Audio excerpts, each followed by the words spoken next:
The stage is yours. Yeah, hello. Thank you, Alexei. I hope everyone hears me fine. So, yeah, I'm really happy to welcome you all at the final talk of the first day of Last Day Europe 2020 conference. And I hope you all join in a good mood and feel ready to listen to the story of the failed LeSS adoption in one company. My name is Denis Salnikov, and I will be your narrator for the next 40 minutes or so. And before I move on and introduce myself in details, I would like to elaborate on why I decided to share this case study. I sincerely believe that Agile and LeSS communities are, first of all, driven, and second of all, are in desperate need for openness and transparency. And even though every Agile transition and LeSS adoption is unique by default due to the nature of complex adaptive systems we know as organizations, I still believe that learning about each other's cases may be beneficial and allow to avoid repeating same mistakes twice in different environments. So, few words about myself. As I said before, my name is Denis Salnikov. I'm an independent Agile coach, currently based in Berlin, Germany. Originally, I'm coming from Krasnodar. This is a pretty big city on the in the southern part of Russia, next to the Black Sea. So as you can see below my photo, I do my consulting and Agile coaching private practice under the brand of Agile Expert, and that basically comes from me having a working experience in 8 countries so far, mostly in Europe and both in Western and Eastern Europe. I'm also Scrum and Scrum, LeSS, and Kanban practitioner. So like you won't find any. You can expect a lot of framework agnosticism in a good sense of these words. And yeah, so I guess we now can start with the story. Last notion to make is that, like, for the legal reasons, the story you are about to hear never took place, or at least it's all fictional, and names, characters, and incidents portrayed in this production are pictures, to make sure that nobody gets upset with me sharing this story. The story I'm about to tell took place and has been developing on the course of about 15 months. On the peak, it included 4 teams, or you may call them development teams if you want, and they were spread across three cities in 2 countries. And I guess this is the fact which already makes this story much more interesting, isn't it? Let's start from the very beginning. So the part 1 is called "What Could Go Wrong?" So every story in the world starts with something. One story may start at a deserted planet covered with sands and rocks on the outskirts of far, far away galaxy. Other starts in a picturesque flowering village inhabited by friendly hobbits. And I guess you may probably read or heard of some LeSS adoption stories that start with a big, vague, and overly complicated organization that suddenly decides to become agile or improve its agility. And such organizations usually exist for like certain amount of time, at least like 5, 7, 10 years, or even like more than 20 years. They usually have some pretty rigid structure, which consists of many layers of hierarchy, and like then following some trend or just understanding that they are losing their competition, they decide to try something new. And usually such stories provide dozens of valuable insights on how to prepare the LeSS flip in the whole organization or one product group, starting with a perfection vision, hours of interviews and Gemba walks, weeks of technical coaching, and attempts to analyze a complicated architecture that once again proves the Conway's law. But this is not the kind of story which you're about to hear. So there will be no story of the transformation, like old setup switching to a new setup, people feeling reluctant from being freed up from siloed component teams and joining new end-to-end feature teams going through the self-design workshop. This story is different. In the beginning of this story, we had just a group of people. And this group of people was based in the middle of Berlin, Germany. And this group of people was a Scrum team. Like classical Scrum team you can read about in the Scrum guide, like having a product owner, having me as a Scrum Master, and consisting of like three to 9 people in the development team. And this group of people had a very ambitious goal, which was to create a financial product which would allow other financial companies to experience less problems when entering this competitive market. And we all knew that goal was very ambitious, but at that point, that wasn't an issue for us. So since the very beginning, it was obvious that developing such a complicated product will require more expertise than people initially had in the company, and talks about scaling and choosing the proper scaling approach were started very early. So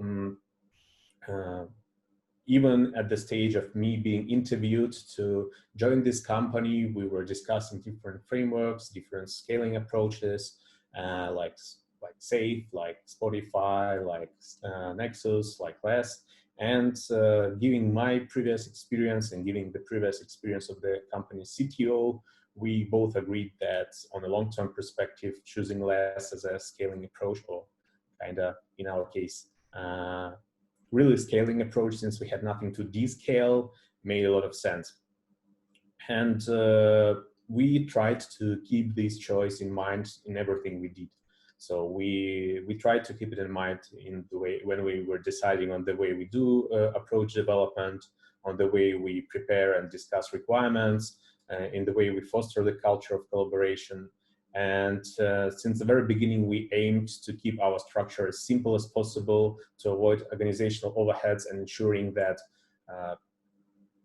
as we grow, we keep our teams, our development teams, as building elements of the organizational structure. But our first problem got obvious very soon. So we had a really good team of product people, and that group of people, since it was a startup, did good job to create a clear product vision and mission statement to take care of creating the product backlog, which was still far from being in an ideal state, but it was it looked pretty well, much better than product backlogs I've seen in some other companies. And but the problem was that our midterm goals were continuously shifting left and right. And like some people might ask, like, isn't that a reason most organizations want to be agile? And I totally agree, especially in the startup world, where ability to pivot your business model and turn on a dime for a dime is even more crucial. However, when you don't have the middle part of so-called product management onion, which describes like how the mission translate into strategy and product vision, how they translate in the product roadmap, and then it translates in the product backlog, and then product backlog is being translated into the sprint backlogs, you tend to start shifting left and right. And how did it look in our case? So we were actively employing CusDev and holding interviews with our potential customers and key stakeholders on a regular basis. We were really choosing the best potential customers to aim for, because like we had a previous experience which allowed us to get access to those interesting key stakeholders and customers. And thanks to those interviews, we were really able to identify and define key areas of interest that those customers were expecting. And based on that, we were deciding what we should implement, and like keeping in mind that potentially implementing that stuff would allow us to get the contract signed and get our first money. However, like the key issue was that, in my opinion, we really lacked the clear strategy and product roadmap that would allow us to be flexible on the one hand, but at the same time be stable with the direction we are moving towards. Because like we all know that one of the principles of Agile Manifesto is that simplicity, the art of maximizing the amount of work not done, is essential. But this was not our case.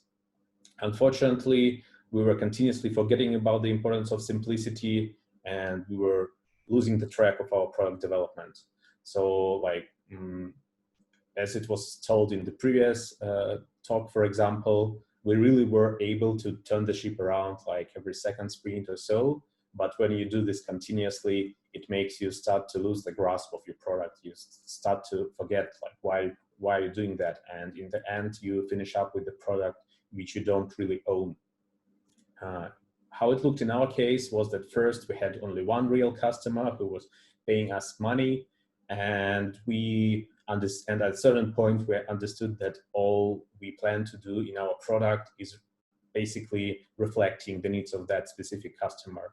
So it really felt like we're an outsourcing company which is developing a one company product and has no vision of where we want to go.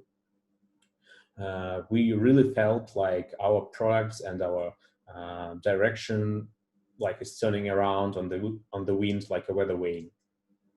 And like our first problem, to keep it short, was that product vision usually is not enough to really have a mature product development culture.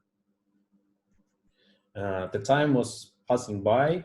4 months later, our product group expanded to the size of 2 teams, and like this was not the natural growth you would expect from the company, which really agreed to choose and follow something like a LeSS framework. So being put under the pressure by our investors and by our like mentors from the community, like we decided to go for hiring an outsourcing team located in a different city. And as you may know, if you have previous experience of working with outsourcing teams, that already created some problems. So this is why part 2 is called inevitable consequences. And like thing to keep in mind is that every time you go for outsourcing, every time your company decides to save some money just to reduce the risk of hiring many people and then understanding that our budget is not enough to keep them all, and we will need to cut them down, especially in the legislation like in Europe, where it's not that easy, is to understand that probably the people you hire on the outsource maybe not the kind of people you are looking for. And here I would like to give a quote of John Doerr, well-known investor from the Silicon Valley, who is also the person who made OKRs popular in the world. And one quote of him is that we need teams of missionaries, not teams of mercenaries. Defining that mercenaries are driven by paranoia and missionaries are driven by passion. That mercenaries are focused on their competitors and financial statements, while missionaries are focused on their customers and value statements.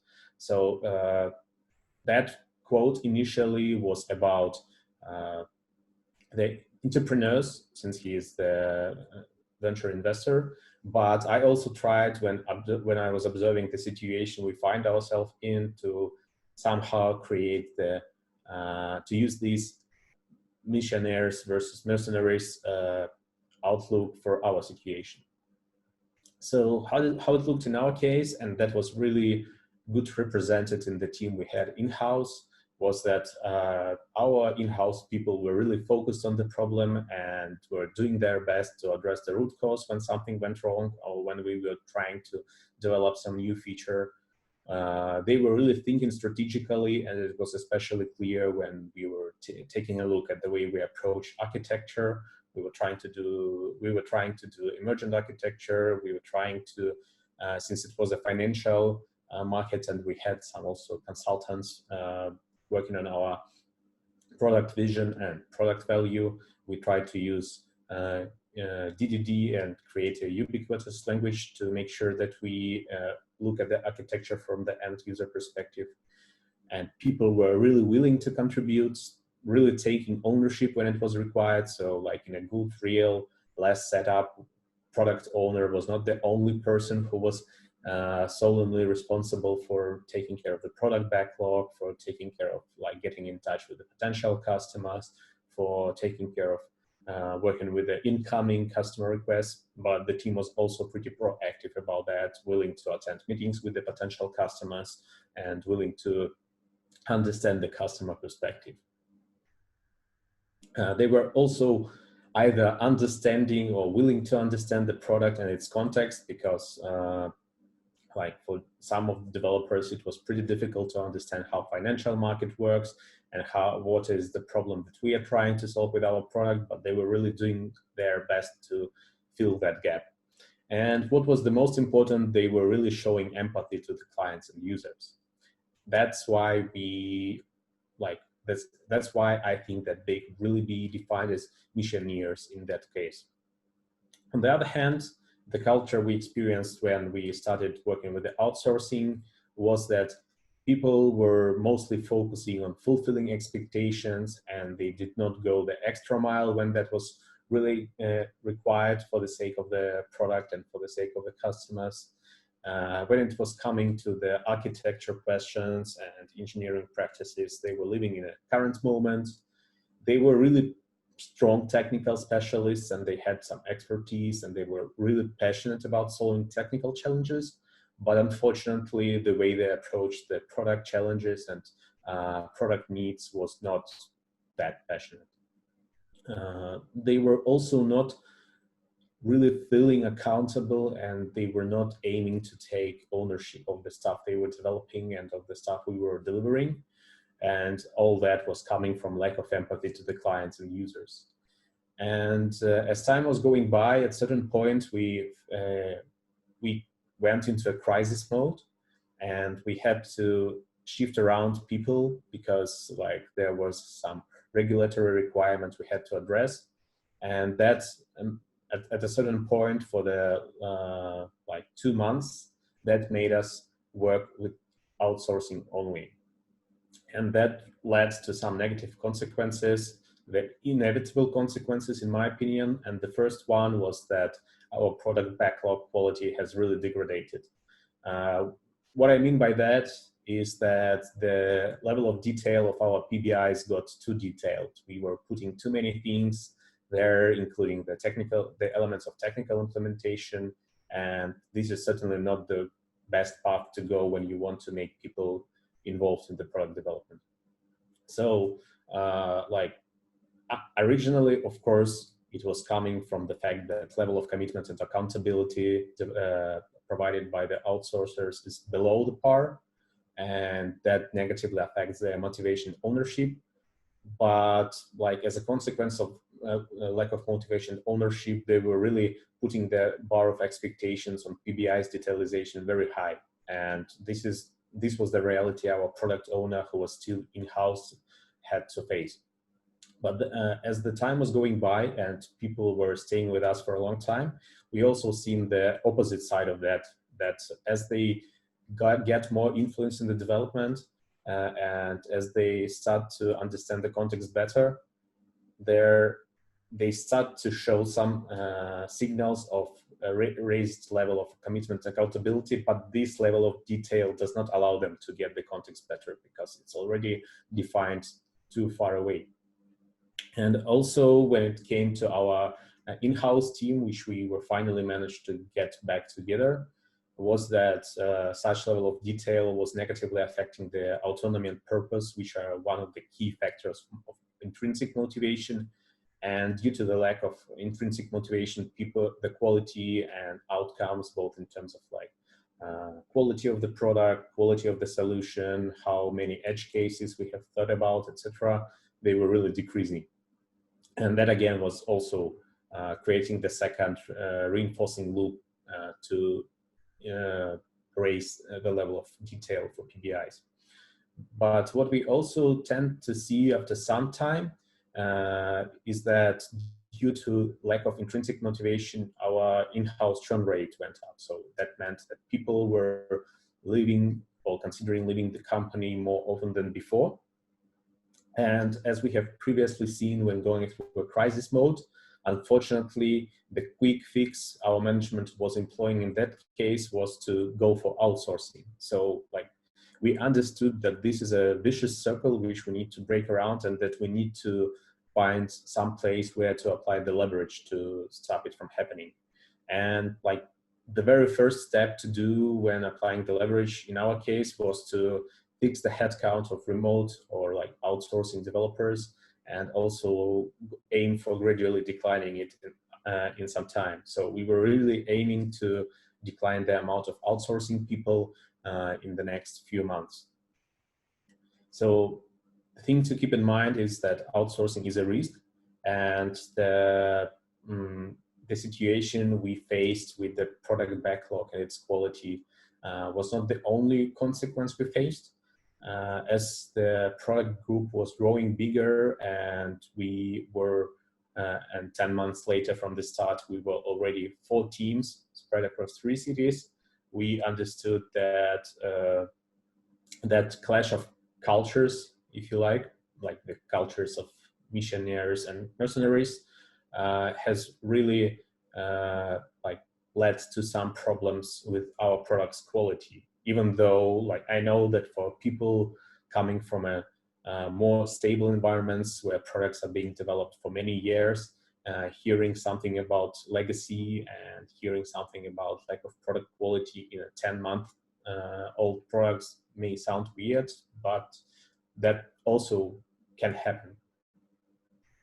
And like what we definitely had to do, and I wouldn't say that we did not try to do this, is to put more effort on ensuring the technical excellence. So like if you know, like one of the recommendation less coaches usually give is that, or less coaches, less trainers, also consultants providing teaching on less, is that if you plan to do a less transition, less adoption, less flip, whatever you call it, you better start with technical coaching few months up front. And that coaching is one of the core capabilities to develop within the company when you're doing less adoption and thinking about less adoption, and technical coaching is part of it.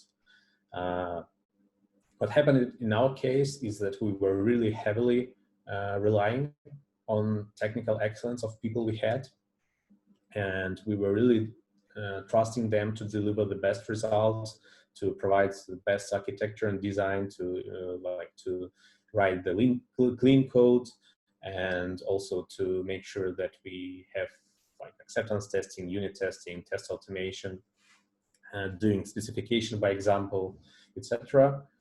But that didn't go as well as we would like to. So first of all, we understood that when we were trying to really make our outsourcing counterparts follow that best technical and engineering practices we were using in our in-house team, we were facing a lot of resistance. And like overcoming that resistance due to the outsourcing nature of their employment was really difficult. So like when we were pushing too hard to change the situation, to turn the ship around in terms of engineering practices, we were like facing the situation that some people just switched the project within their outsourcing company.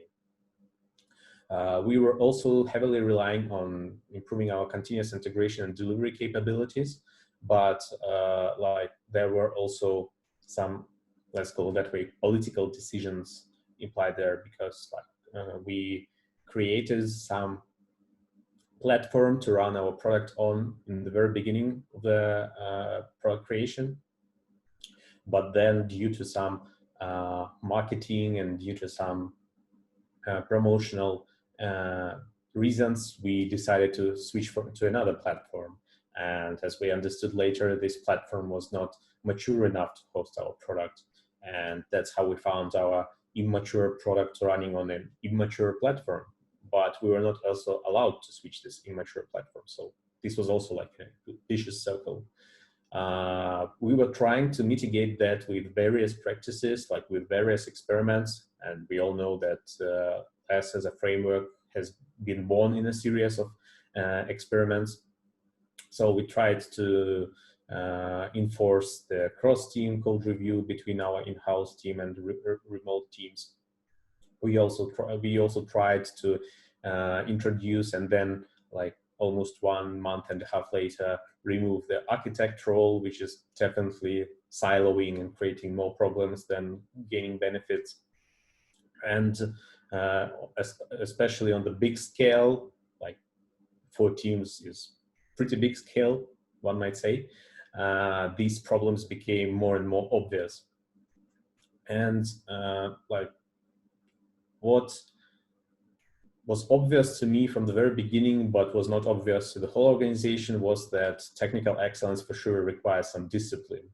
And one quote on the discipline I like comes from one of the ex-Navy SEALs podcast on leadership, which says that you either become disciplined or the world disciplines you one day. So in our case, that world disciplining us situation happened when we made an attempt to onboard a really big and important customer to our product.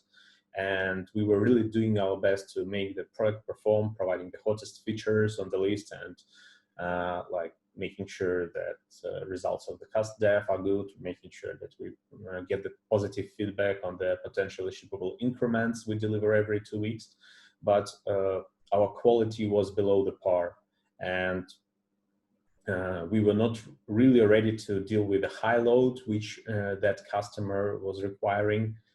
We were really not ready to ensure 99% uptime, which was one of the points they wanted to include in the SLA. And like when we tried to introduce that customer to our product, we got stuck in bug fixing and had to switch to firefighting mode for almost 2 sprints. And like, this is definitely not the situation you want to find yourself in, especially on a big scale. At that moment, it got obvious that lack of discipline we demonstrated, or we allowed to demonstrate when approaching our delivery has struck us really heavy, because we were losing not only like the potential customer, but we were also losing our reputation, which has only started to be developed and respected in the market. And like, I know that this is pretty obvious. I know that this is one of the key points of the LeSS framework. But anyway, like what we definitely had to do, and what I definitely advise most companies to do, is to start disciplining your delivery as early as possible.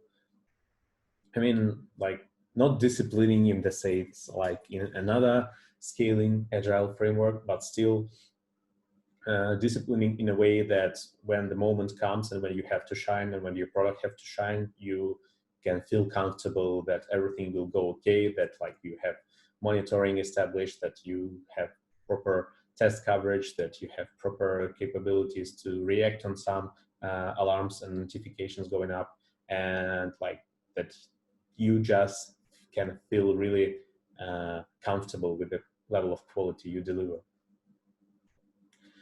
And part 3 of this talk is called Looking Back, part 3 of this story. So when looking back from the current experience, looking back from my, in a retrospective mode on that story, I also believe that most of our problems could be really addressed by doing more on both management level and me as a Scrum Master providing support to the management, because we all know that LeSS framework sees the role of the manager in a different way than classical organizations tend to see the manager role.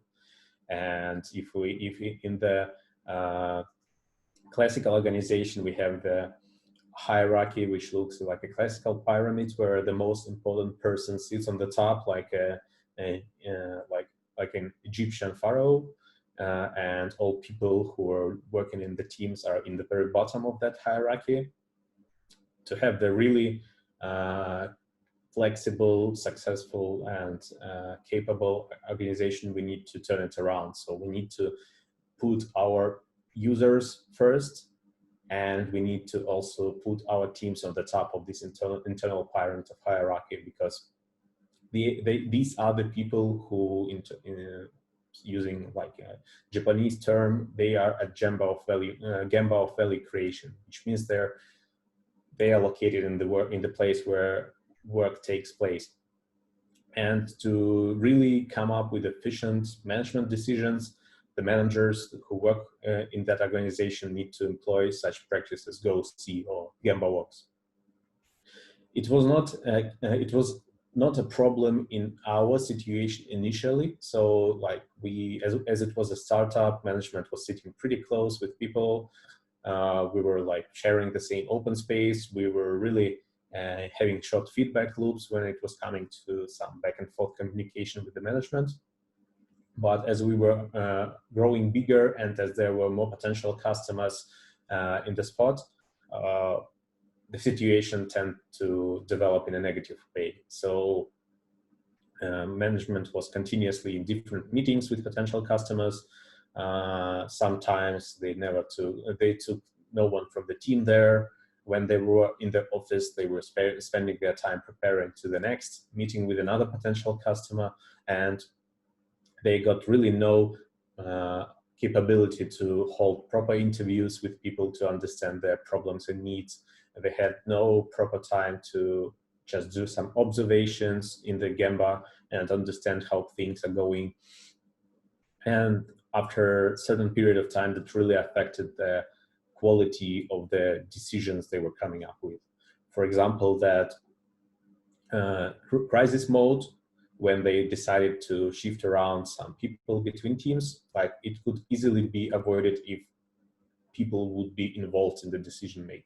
Because as we were discussing later, both with the developers and with the managers, both agreed that we could just, instead of like breaking down parts of these teams and those teams and putting them into a new team with a backlog focused on that regulatory requirement, we could just really do our best to prepare those requirements and to put them in the same product backlog we were using for our back then 2-team-less product group.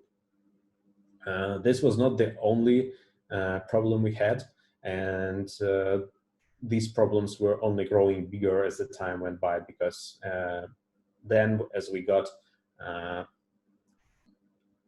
merged with several other startups, the hierarchy of the organizational management has changed completely, and people who used to be our C-level already losing the grasp of touch with the real Gemba, they turned into middle managers. So the amount of layers of hierarchy in the organization went even higher, and those managers sitting on the very top, they started coming up with some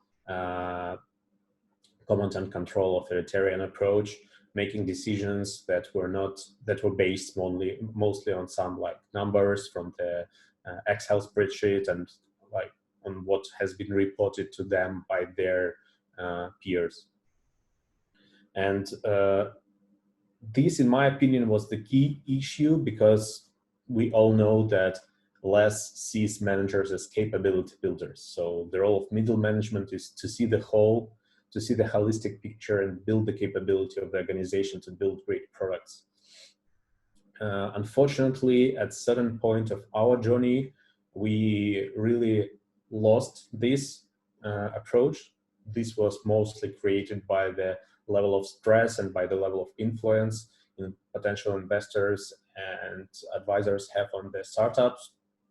And this was also unfortunately lost due to, I would say, maybe a lack of organizational coaching from my side, because looking back now at the situation, I really believe that most of the problems we had, and most of the situations we put ourselves in with our own hands could really be addressed by a continuous organizational coaching.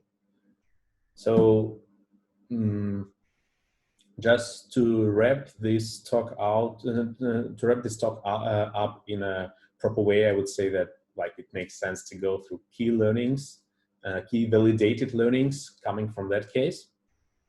And there are that, first of all, product vision is not enough. So you always need to have the middle layer of this so-called product management onion. So between your product vision and product backlog, there needs to be some strategy, and there needs to be a product roadmap. And we all know that like plan is nothing, but planning is everything. So like it doesn't mean that the plans you come up with will never change. It doesn't mean that you need to put too much effort in coming up with those plans, but they at least need to exist so that you have a variety of opinions on where we should go, and that you have a clear consensus, or at least commander's intent on what is the aim for you for the next midterm period. Second goal is, second learning is that outsourcing is a risk. And I also know that like there are changing attitudes to outsourcing in the modern world. So I know that, like, for example, at a certain point, Craig Larman, one of the creators of the LeSS framework, was trying to do his best to share some ideas on how to make outsourcing work better with agile contracts. Like I also know that like at some LeSS classes he gives, he says that outsourcing or outsourced development is a no-go. And I just wanted to share my experience to let everyone be more aware of the potential risks you get, because the quality of the product backlog, the technical excellence problems were not the only issues we faced. At a certain point, when we were shifting people around and losing some expertise from the teams, we also tried to like go for having a component mentors. So our product was still pretty fresh, but we had component mentors coming from the teams which were working on it from the very beginning. But two of these people were also provided coming from an outsourcing company. And like it happened so that at a certain point of time, those people got just removed from us because the company they were working for decided that they have more interesting project to work on, and like gave us 1 month notice period and then took them away. So we were left without our key component mentors. Third learning is that like the earlier you start to discipline the process of delivery, the process of development, is the better, because technical excellence is really something, the technical agility is something that really restrains your organizational business agility. And like you can have a bunch of really creative people, you can have a creative environment where they really come up with fantastic ideas, but you also need to limit it somehow with some level of discipline, meaning that like self-organization without some basic underlying rules and agreements turns into a complete anarchy. And the last key learning, at least for myself, but I hope it will be useful for people listening to this talk as well, is that organizational coaching is something that needs to be employed continuously. So it's not something that you just do in the very beginning, working with the management, telling them how the management role changes in the new setup, why it's bad to have silos, why it doesn't make sense to create component teams or like component silos, teaching people to do Gemba walks and to communicate better with the employees. Organizational coaching is something that should go on like infinitely, because like especially if you are working in the company. If you are working as an external consultant helping the company with less adoption or with less fleet, like then I would say that what you should aim for is creating the competency and expertise within the organization, so that when you leave the company, the organization and the work mode they've chosen still stays sustainable, and that they can go on infinitely without you. So this is the thing where organizational coaching can really help. And this is what, in my opinion, would really help us to address all those three problems I highlighted as the first three key learning points. And yeah, I mean, like when it comes to this story, this is the end of it. I think I saved us some time for Q&A session. And now we can go forward with questions. Right. Thank you, Dennis. While we're waiting for some questions from the audience, I can probably start with mine. Like I'm sure your company or your case is not the only company which has this experience, right, of not succeeding according to your perfection vision or the goal. Like, what would be your several key suggestions? And I know you already mentioned them, but still, to the companies who are at the early days of thinking maybe of a transformation or agile adoption. Like, what would be the things they definitely need to avoid and think they definitely need to do or try doing? I mean, like, if we look back at all those challenges the company I'm talking about faced, I think was that we really forgot about simplicity, that simplicity at a certain point is a king. And that when you like definitely like hiring, for example, 2-3 teams of in-house developers may take more time and require more budget than hiring outsourcing from, like, I don't know, some outshore country. But always think about the consequences of that. Like saving some time on development, because unfortunately I have seen this attitude from some people doing like CEO position or like the like other C-level position, saving some time on development by cutting down time we spend on test automation, or we spend on the aligning on our technical vision, or like just by having people working in silos instead of pair programming or mob programming, can also like save you time here, but create negative consequences in a long-term perspective. And in my opinion, so what companies really need to practice and what companies need to apply when coming up with some decisions is systems thinking. So thinking about the potential consequences, thinking about the like all problems they can face tomorrow because due to decisions made today. And also keep in mind that sometimes these consequences may have some gap in time and place between the current decision and the consequences. I would say this is something that most C-level people need to actively practice and employ.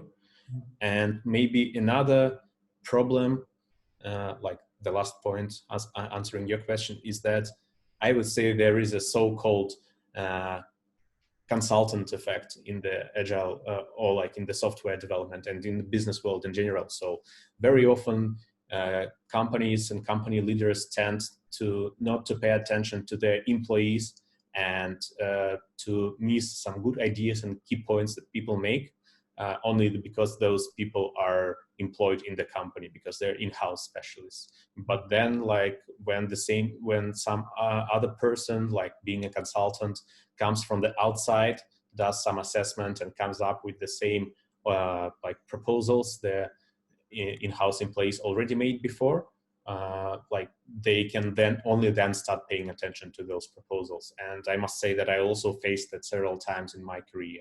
And very often, like really consultants who join the company, they start doing the same things which were proposed before, but they are being listened to, and the in-house specialists are not listened to sometimes.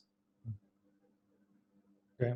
So I've been listening to your story, right, and try to understand like what was the key failures. And then I thought like, there are like 20, 30 case studies published on LeSS.works and maybe some more dozen elsewhere about successful like snapshots of adoption, right? Because every adoption it definitely has its downtimes, its failures. Like, what are the things that you think are still stuck in the company and that really actually improve? Because I guess the goal is not to implement or like pull out any framework. The goal is to change lives of the people. So from your experience, what are the things that still were there that can be seen as a positive change?